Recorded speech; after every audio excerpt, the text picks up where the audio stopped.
Salut l'équipe et bienvenue dans une nouvelle vidéo du Poto Sport Club, expert en rien, passionné de tout. J-5 avant la cérémonie d'ouverture des JO et si vous avez bien suivi, on a pris un petit jour de retard sur les vidéos de la série spéciale Jeux Olympiques. Petite galère hier, mais nous en faites pas, on va se rattraper aujourd'hui avec 2 vidéos. Et dans cette première vidéo, on va se pencher sur nos chances de médaille dans un sport qui est peu médiatisé en règle générale, mais qui personnellement pendant les JO me procure toujours de grandes émotions alors que je n'en comprends pas toujours toutes les subtilités. Je veux bien évidemment parler de l'escrime. Le baron Pierre de Coubertin et le comité de l'époque ont intégré ce sport au programme des tout premiers JO modernes en 1896 à Athènes et il fait partie des 4 sports, des 4 disciplines à ne jamais l'avoir quitté depuis. L'escrime a donc une longue et riche histoire olympique et particulièrement avec la France puisqu'elle est le plus grand pourvoyeur de médailles françaises dans l'histoire des Jeux Olympiques avec un total de 123 médailles dont 44 en or. D'ailleurs, seule l'Italie fait mieux que nous à ce classement avec 130 médailles dont 49 en or. D'Eugène-Henri Gravelotte, tout premier champion olympique français en remportant l'épreuve du fleuret en 1896 à Athènes, à Romain Canon, dernier escrimeur champion olympique 125 ans plus tard à Tokyo, la France a connu de très grands champions. On peut parler de Christian Doriola qui dans les années 50 remporte 4 médailles d'or en 2 Olympiades, 2 en individuel et 2 par équipe. Puis dans les années 80, Jean-François Lamour remporte 2 titres olympiques consécutifs à Los Angeles puis à Séoul. Les femmes, elles, ne font leur apparition dans les épreuves d'escrime olympique qu'en 1924 avec une seule discipline, le fleuret. Pascal Trinquet remporte l'or au JO de Moscou en 1980 et devient la première championne olympique d'escrime française. Plus récemment, en 96 à Atlanta, Laura Flessel, surnommée la Guêpe, remportera les 2 premières médailles d'or olympiques de la catégorie en épée, en individuel et en équipe. La Guêpe remportera au total 5 médailles d'or olympiques à Atlanta, Sydney et Athènes. Enfin, Brice Guyard à Athènes, champion olympique, des souvenirs de moi, vacances, l'été, petit, t'es en maillot de bain, tu regardes les JO, tu te régales et tu vois un mec dont t'as jamais entendu parler qui gagne une médaille d'or olympique et t'es juste trop content. Et c'est ça l'esprit olympique, c'est ça les JO, c'est ça l'escrime et j'adore ça.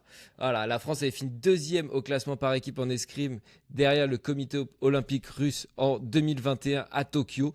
Pourra-t-on faire mieux cette année à domicile et finir tout en haut du classement? Romain Canon et l'équipe masculine de fleuret vont-ils conserver leur couronne olympique? Et enfin, les filles du sable vont-elles répondre aux attentes? Allez, c'est parti, je vous dis tout ce qu'il faut savoir sur l'escrime avant les JO de Paris. Allez, c'est parti. Avant de parler de nos meilleures chances de médailles françaises, on va s'attarder et on va s'assurer que tout le monde est à jour sur l'escrime et les différentes armes. Puisque comme vous le savez peut-être, il y a 3 différentes armes qui ont chacune des spécificités et des règles différentes. Donc on va commencer avec l'épée qui est la plus ancienne et la plus lourde. On peut toucher son adversaire sur tout le corps, chaussures et masques compris. On a ensuite la fleuret qui est l'arme la plus fine où on ne peut toucher qu'au tronc, donc c'est-à-dire buste, épaule et cou. Là il vaut mieux être petit dans cette discipline, après c'est en théorie, pour réduire la surface de touche. Et enfin, on a le sabre où tout compte au-dessus de la ceinture et c'est la seule arme des 3 avec laquelle on peut toucher avec autre chose que la pointe. Donc le dos et la lame comptent aussi, contrairement aux 2 autres. Voilà, la délégation française va envoyer 18 escrimeurs et escrimeuses, 9 hommes et 9 femmes, avec un objectif de 8 médailles dans cette Olympiade parisienne.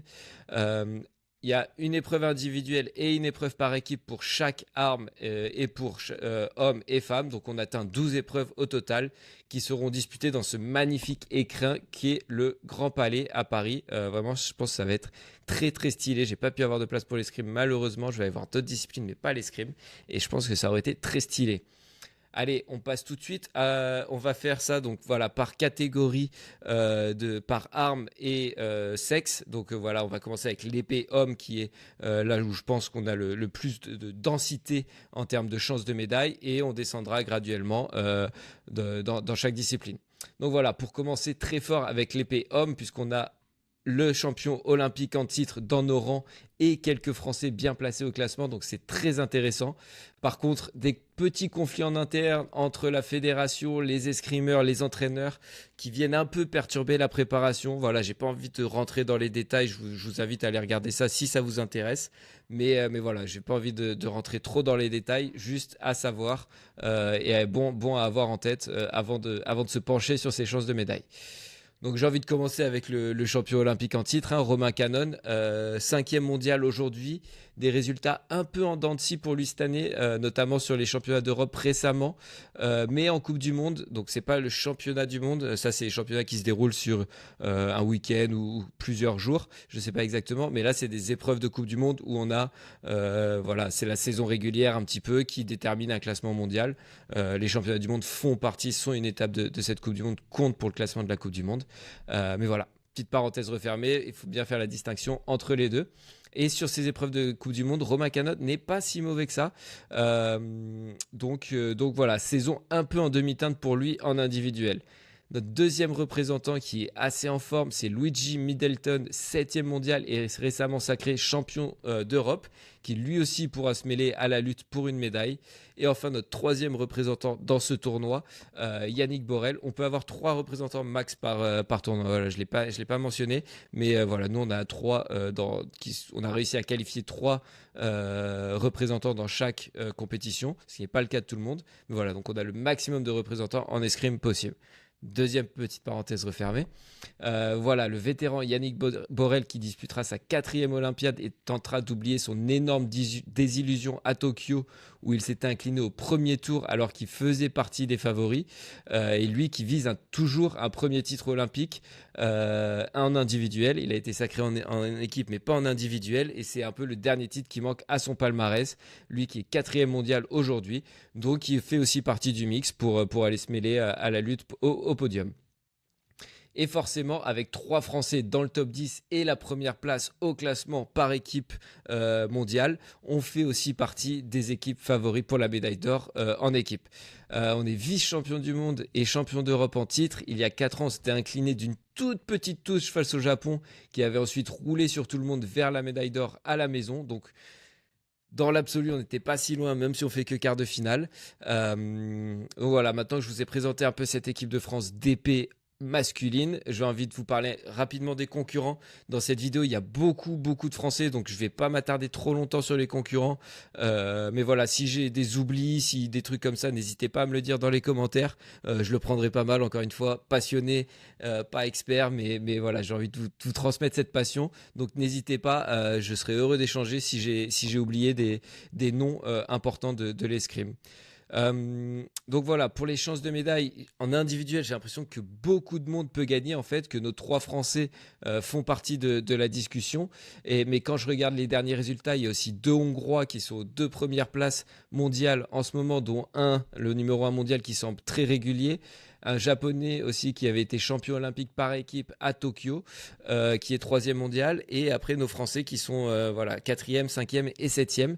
Donc c'est extrêmement dur à pronostiquer parce qu'il y a beaucoup de gars qui peuvent gagner. Mais j'ai envie de faire preuve de panache dans cette vidéo, de voir un Français s'appuyer sur le soutien du public et s'imposer à domicile au Grand Palais. Et pour rajouter encore plus de beauté à cette histoire, je vais miser sur Yannick Borel à domicile, qui a en plus de ça battu le Hongrois numéro 1 mondial chez lui récemment pour remporter une étape de Coupe du Monde. Donc voilà, pourquoi pas Yannick Borel en or, ça serait magnifique. Je vois quand même un des 2 Hongrois sur la 2e marche, même si bon, c'est un pronostic un peu aléatoire, je me fie beaucoup aux derniers résultats et au classement. Et enfin, Middleton, pourquoi pas, récent champion d'Europe, qui a lui aussi battu le numéro 1 en finale de ces championnats d'Europe. Pourquoi pas monter sur la 3e marche du podium, ça serait très beau. Et enfin, je nous vois bien aller chercher la médaille d'or en équipe qui nous avait échappé de pas tant que ça au final sur les derniers jeux à Tokyo. Et donc ça serait un superbe bilan pour cette équipe masculine d'épée. Allez, on va passer tout de suite à la deuxième épreuve, deuxième tournoi où les Français ont des belles chances de médaille, les Françaises plutôt. On va parler du sabre féminin avec Sarah Balzer pour commencer, 2e mondiale, vice-championne d'Europe il y a un an. Elle fait partie de l'équipe vice-championne olympique aussi à Tokyo, mais malheureusement, elle a été gênée par quelques petites blessures récemment. Je ne connais pas exactement la gravité et l'état de gravité de ses blessures, mais elle était absente des derniers championnats d'Europe. Donc voilà, à surveiller, mais elle fait partie des favorites pour ce tournoi de sabre féminin. On a aussi Manon Brunet, médaillée de bronze à Tokyo et 5e mondiale, qui pourrait se mêler à la lutte. Voilà. Après, il y a encore une fois beaucoup de concurrents et j'ai l'impression que l'escrime, il y a beaucoup de résultats qui diffèrent et c'est pas, on va pas souvent voir les trois mêmes mecs qui vont gagner ou les trois mêmes filles qui vont gagner. J'ai l'impression que beaucoup de monde peut gagner, donc c'est ça aussi qui rend ce sport aussi excitant. Mais parmi les concurrents principaux, pardon, il y a une japonaise qui est numéro 1 mondial et championne du monde en titre, qui semble faire figure de favori. En regardant les derniers JO, je vois beaucoup de Russes qui étaient là et qui semblaient être la nation la plus forte. D'ailleurs, ils étaient premiers au classement des médailles et sur cette discipline en particulier.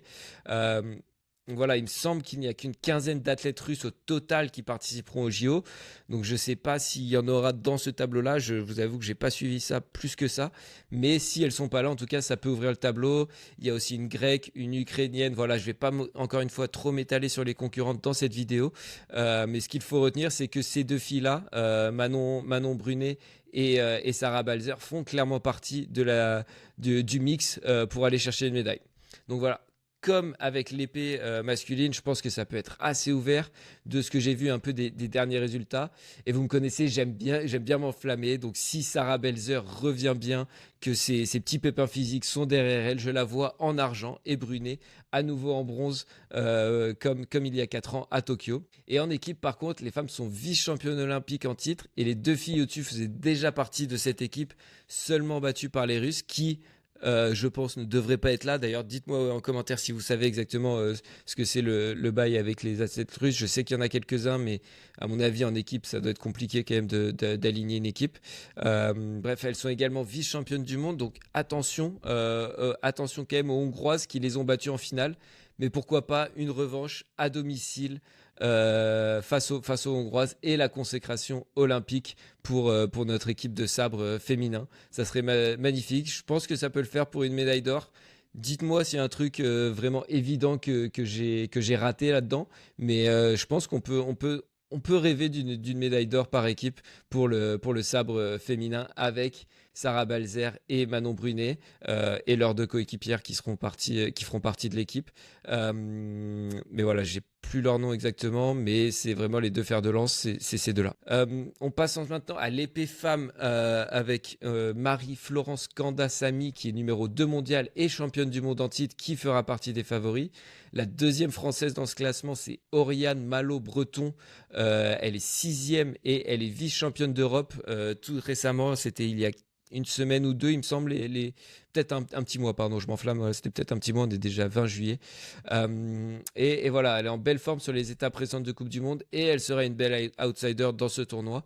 Mais encore une fois, il y a une grosse concurrence dans cette catégorie, avec les Asiatiques notamment, j'ai l'impression, une Hongkongaise numéro 1 mondiale, une Chinoise championne olympique en titre et des Coréennes très fortes en équipe.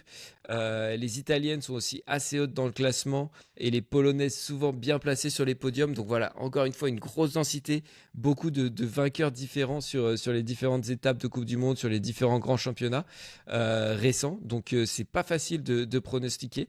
Mais voilà, je pense que ça va être compliqué d'aller chercher 2 médailles comme chez les hommes, parce que nous, on a moins de densité tout en haut du classement chez les Françaises. Mais je vois quand même une médaille d'argent pour Marie-Florence Kandasamy, qui est deuxième du classement actuel, donc ce qui prouve d'une certaine régularité sur les dernières épreuves de cette Coupe du Monde. Voilà, mais malheureusement, je pense que ça sera la seule médaille, car par équipe, on est assez loin au classement et ces nations que je viens de citer, notamment les Asiatiques et les Italiennes, il me semble, et les Polonaises, sont assez hautes dans ce classement et dominent de façon générale cette catégorie. Donc voilà, une seule médaille pour l'épée féminine, mais bon, c'est déjà pas mal, une médaille d'argent. Et je vous propose maintenant de placer au fleuret féminin. Et là, on va commencer à s'attaquer à des catégories où ça va être plus compliqué.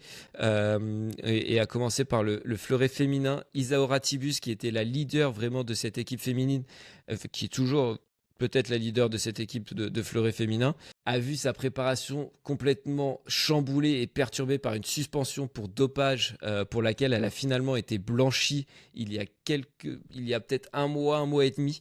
Voilà, encore une fois, c'est truc de polémique. Je vais rester sur le truc côté sportif et résultats récents plutôt que de m'étaler dans les polémiques.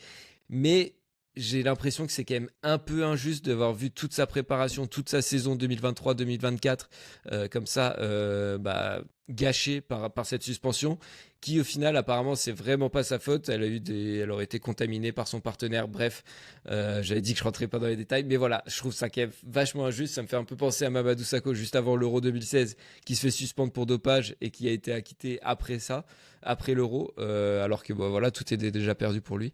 Bref. Donc voilà, c'est quand même. Elle est revenue, malheureusement, dès son retour, elle s'est blessée. Donc elle n'a pas pu participer au championnat d'Europe récemment, il me semble.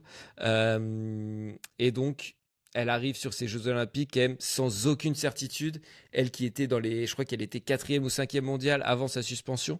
Donc voilà, qui faisait partie du top du fleuret féminin. Et qui maintenant arrive sur ces Jeux avec voilà, aucune certitude, pas beaucoup de préparation, pas beaucoup de confrontation avec ses adversaires directs. Donc ça risque d'être un peu compliqué pour elle. On a aussi Pauline Ranvier et Eva Lacheret qui représenteront également le fleuret féminin français. Mais là aussi, peu de chances de médaille, elles sont assez loin au classement. Pourquoi pas aller chercher une médaille de bronze par équipe? On est vice-championne olympique et du monde en titre tout de même, mais la forme du moment ne joue quand même pas en notre faveur. On n'a fait que 4e au championnat d'Europe. Donc malheureusement pour le fleuret féminin, je ne vois aucune médaille, chou blanc, 0 pointé pour le fleuret féminin malheureusement aux Jeux de Paris. On va passer maintenant à son homologue masculin qui a été champion olympique par équipe et tout juste champion d'Europe par équipe. Et je pense qu'au fleuret masculin, ça serait notre plus belle chance de médaille, même si on est redescendu au classement depuis ces Jeux Olympiques de Tokyo, et que la discipline semble dominée par d'autres nations non européennes comme les Américains, mais surtout les Asiatiques. Donc voilà, je me prends à rêver d'une médaille par équipe, mais ça me semble quand même un peu compliqué à cause de ces nations qui ont l'air de dominer le fleuret masculin. On a tout de même Enzo Lefort qui est 6e mondial et qui sera le leader de cette catégorie pour les Français en individuel. Mais là aussi, les nations que je viens de citer ont des représentants qui trustent les premières places et qui semblent se partager un peu les derniers grands championnats. Donc ça risque d'être un peu compliqué et du coup, 0 médaille pour le fleuret tout court puisque je vois aussi aucune médaille pour les hommes dans cette catégorie. Et enfin, on va terminer rapidement avec le sabre masculin. Sébastien Patrice qui sera le meilleur français, le meilleur représentant au JO, enfin en tout cas le mieux classé à l'approche de ces JO. 8e actuellement. Voilà, je vais passer rapidement car moins de chances de médaille chez les hommes. Il a quand même remporté une étape de Coupe du Monde récemment. Mais voilà, il y a beaucoup de clients en face, donc je ne vais pas tous les citer, mais ça va être très compliqué de ramener une médaille pour lui. En équipe, on est 4e au classement, mais les Hongrois, Américains et Sud-Coréens ont l'air de dominer assez largement ce classement, et devraient se partager les médailles, même si on peut quand même vibrer sur une petite finale, qui sait, hein, on va pas s'interdire de rêver. Donc voilà, ça conclut cette vidéo sur les chances de médaille à l'escrime. Bilan final pour la France, je vois donc un bilan de 7 médailles dont 3 en or. Donc on est à seulement une petite médaille de l'objectif annoncé en début de vidéo de 8 médailles. Ça pourrait être une superbe olympiade pour Yannick Borel. Qui sait? Pour dire au revoir au JO à Paris, ça serait magnifique d'aller chercher un titre en individuel et en équipe. Là, ça serait vraiment scénario de conte de fées, mais pourquoi pas, tout est possible. Voilà, ça risque d'être un peu plus compliqué pour le fleuret, malheureusement, avec les déboires d'Isaora Tibus. Mais voilà, on sait jamais. Pourquoi pas une médaille en équipe? Mais voilà, moi je vois surtout l'épée masculine et le sabre féminin nous porter dans cette Olympiade en escrime. Dites-moi ce que vous avez pensé de cette petite analyse. Je sais pas, j'ai peut-être oublié des trucs, donc n'hésitez pas à me reprendre dans les commentaires. J'espère que ça vous a plu. On se retrouve tout à l'heure du coup pour une autre vidéo sur les prédictions pour les médailles olympiques.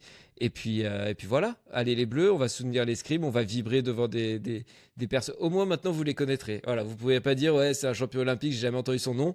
Maintenant vous les connaîtrez, vous les aurez entendus dans le Poteau Sport Club. Et j'espère que vous êtes aussi excités que moi pour le début de ces épreuves d'escrime. Ciao l'équipe.